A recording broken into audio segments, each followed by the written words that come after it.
The cafe buzzed with the late evening rush, the hiss of steaming milk and the clatter of mugs blending with laughter and conversation, but at a corner table, Emma sat alone, her tea cooling untouched as she scrolled absent-mindedly through her tablet, trying to steal a rare moment of peace after another demanding day. To the other patrons she looked like any ordinary woman, a neatly dressed professional seeking comfort in a warm drink, but what they didn't see was that she carried the weight of a multimillion-dollar company on her shoulders, a secret she guarded fiercely whenever she stepped away from the office. Tonight, she wanted to be invisible, but her solitude soon drew the wrong kind of attention. A tall man with slick back hair and the cocky grin of someone used to hearing yes strolled up to her table, leaning too close as he asked if he could join her. Emma politely declined, but instead of leaving, he smirked, pulled out the chair anyway, and lowered his voice as though persistence would win him favor. "A beautiful woman shouldn't drink alone," he said, his tone dripping with entitlement. Emma's stomach tightened. She hated confrontation, yet the man's refusal to take a hint made her pulse quicken with unease. Her eyes darted around the cafe, searching for escape, and that's when she saw him, a man with tired eyes and calloused hands sitting 2 tables away with a little girl who couldn't have been more than 7, coloring with crayons on a paper placemat. The man, Daniel, wore a jacket that had seen better days, and though he looked weary, his smile when he glanced at his daughter was warm and unshakably gentle. Their worlds couldn't have been further apart, Emma's built on skyscrapers and boardrooms, his on paychecks stretched thin to provide for his child, but in that instant, when their eyes met, she silently pleaded for help. Daniel noticed, and though his heart pounded with hesitation, instinct as a father and as a man who hated seeing anyone uncomfortable pushed him to act. Rising from his seat, he crossed the cafe with steady steps, placing a reassuring hand on the back of Emma's chair before slipping smoothly into the empty seat beside her. "Sorry I'm late, sweetheart," he said, his voice steady, carrying just the right note of familiarity. He even gave a sheepish smile as though this was part of their usual banter. Emma blinked in surprise but quickly understood, leaning into the act with a relieved smile. "Traffic again," she teased softly, playing along. The intruding man stiffened, his smug confidence faltering. He muttered something inaudible, then left in frustration, leaving Emma and Daniel in an unexpected bubble of safety. Emma exhaled, her shoulders loosening, and whispered a sincere, "Thank you." Daniel shrugged modestly, glancing back at his daughter, who had noticed and bounced over with her drawing in hand. "Daddy, look. I made a flower," she chirped, then peered curiously at Emma. "Is this your friend?" The innocence in her tone made Emma's chest warm. She bent down to admire the picture. "It's beautiful," she said softly, meeting Daniel's eyes again. In that crowded cafe filled with strangers, something quiet and rare unfolded, a fragile beginning neither of them had expected, born from a moment of courage and kindness. After the tense cafe encounter, Emma insisted that Daniel and his daughter, Sophie, stay at her table for a while longer, partly out of gratitude and partly because she was unexpectedly drawn to the calm strength he radiated despite the weariness in his eyes. Daniel hesitated, unused to attention from strangers, especially from someone who looked as polished as Emma, but Sophie had already plopped herself into the chair beside Emma, spreading out her crayons as though she had been invited.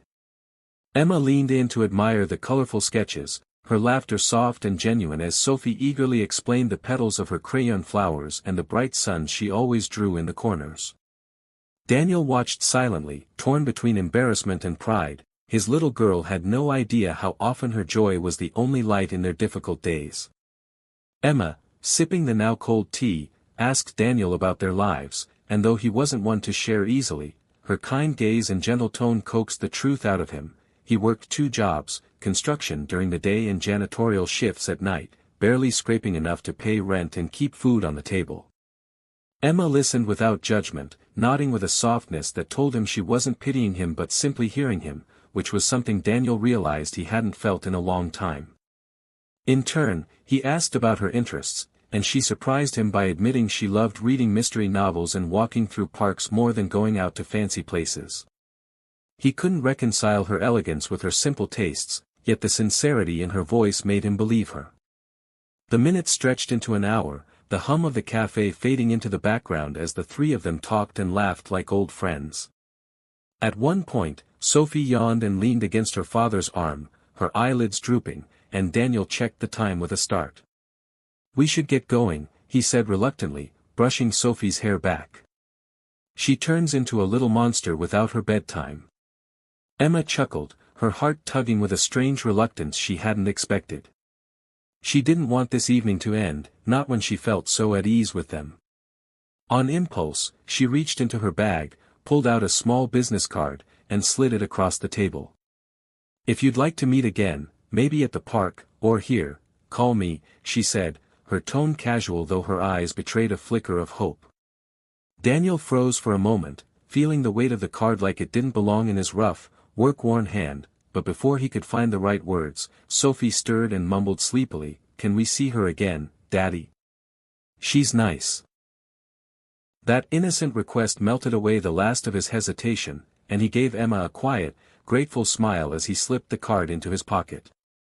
As they left the cafe, Emma sat back in her chair, her pulse quickening with an unfamiliar warmth, and Daniel carried his daughter into the night with the faintest glimmer of anticipation he hadn't dared feel in years, both unaware that this fragile, unexpected connection would soon be tested in ways neither could have imagined. A week later, Daniel found himself walking nervously toward the glass towers downtown, Sophie skipping at his side with her backpack bouncing. Emma had invited them to meet near her office for lunch before heading to a nearby park, and though Daniel had agreed, he couldn't shake the feeling that he didn't quite belong in the heart of the city with its polished sidewalks and people in tailored suits rushing past. He had told himself Emma was just a kind woman who happened to enjoy their company, yet each time she smiled at him, something stirred in his chest that scared him as much as it comforted him. As they arrived, Sophie tugged at his hand and pointed. "Daddy, look, it's her," she squealed.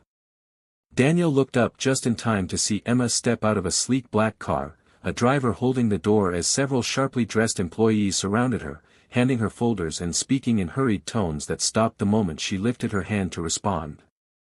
She wasn't dressed casually like before but in a perfectly tailored suit that seemed to command the entire street's attention. His steps slowed, confusion knotting in his stomach. This wasn't the Emma he knew from the cafe and the park. This was someone important, someone powerful. And when one of the men addressed her as Miss Clark, Daniel's breath caught. He knew that name from the news and magazines at the grocery store. Emma Clark wasn't just a woman who liked tea and quiet walks, she was the CEO of one of the city's biggest tech firms. Shock and a pinch of betrayal churned in his chest as he froze on the sidewalk, watching her in disbelief. When Emma finally saw him standing there, her face faltered, her confident mask slipping into something vulnerable. She hurried over, her eyes wide. "Daniel, I was going to tell you," she began, her voice tight with regret. He shook his head, torn between admiration and hurt. "You're the CEO. All this time you let me believe you were just, normal." Emma's heart twisted at the word. "With you, I felt normal," she whispered. "I didn't want to be treated like a title, or like my money was the only thing people saw. You and Sophie made me feel human again." But Daniel's pride warred with his heart. He thought of his worn boots, his cramped apartment, the nights he skipped meals so Sophie could eat, and then he thought of the black car, the people who looked at Emma like she was untouchable. Could a man like him fit into her world? He swallowed hard, struggling to respond, but before he could, Sophie tugged on Emma's hand, smiling innocently. "Does this mean we can't be friends anymore?" she asked, her voice so pure it sliced through the tension. Emma bent down, blinking back tears as she hugged the little girl. "Of course we can," she said softly, her eyes flicking back up to Daniel's uncertain gaze. But as Sophie skipped toward the park, Daniel and Emma both knew the truth hung heavy between them, threatening the fragile connection they had built and forcing them to face a question neither was ready to answer, whether two worlds so far apart could ever truly meet.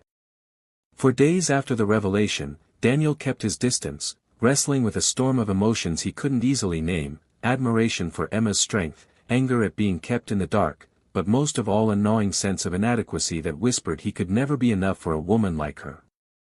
At night, as he tucked Sophie into bed, he wondered what kind of future he could offer compared to the one Emma already had at her fingertips, and the thought made him pull away, telling himself it was for her sake as much as his own.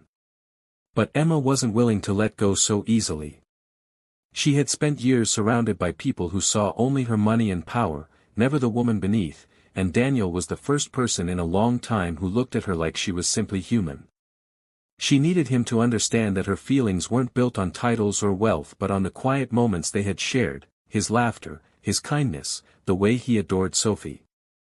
So one evening, instead of sending a driver or calling from the safety of her office, Emma appeared at Daniel's modest apartment building, her heels clicking on the worn steps as she carried a pizza box in one hand and a bag of art supplies in the other.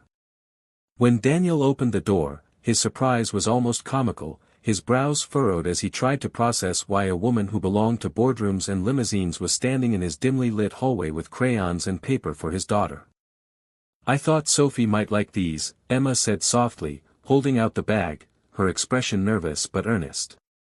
Sophie's delighted squeal was immediate as she pulled the supplies from Emma's hands, disappearing into the living room to draw. That left Daniel and Emma facing each other in the narrow doorway, the silence thick until Daniel finally asked, "Why are you here?" Emma took a shaky breath. "Because I don't care about money, Daniel. I don't care about titles or the kind of apartment I walk into. I care about you, and her. If you'll let me, I want to be part of your world, even if it's messy or hard." Daniel's throat tightened, her words scraped against every wall he had built to protect himself from disappointment. "My world isn't easy," he warned quietly, his voice low and conflicted. "It's late bills and tired mornings and hand-me-down clothes for Sophie. I can't offer you what others can." Emma stepped closer, her eyes glistening. "Then don't offer me anything but yourself. That's all I've wanted from the beginning." Something inside Daniel finally gave way, the dam of doubt breaking under the weight of her sincerity. Slowly, cautiously, he let himself believe her, his hand reaching to touch hers, rough skin against soft. "All right," he whispered, a small smile tugging at his lips. From that night forward, Emma became more than the CEO the world admired, she became the woman who showed up for bedtime stories, who laughed with Sophie over messy crayon drawings, who shared simple dinners at a wobbly kitchen table. And Daniel, the poor dad who once believed he had nothing to give, discovered that love was never measured by wealth but by presence, by the courage to stay, and by the quiet promise of building a life together where titles didn't matter, only hearts did.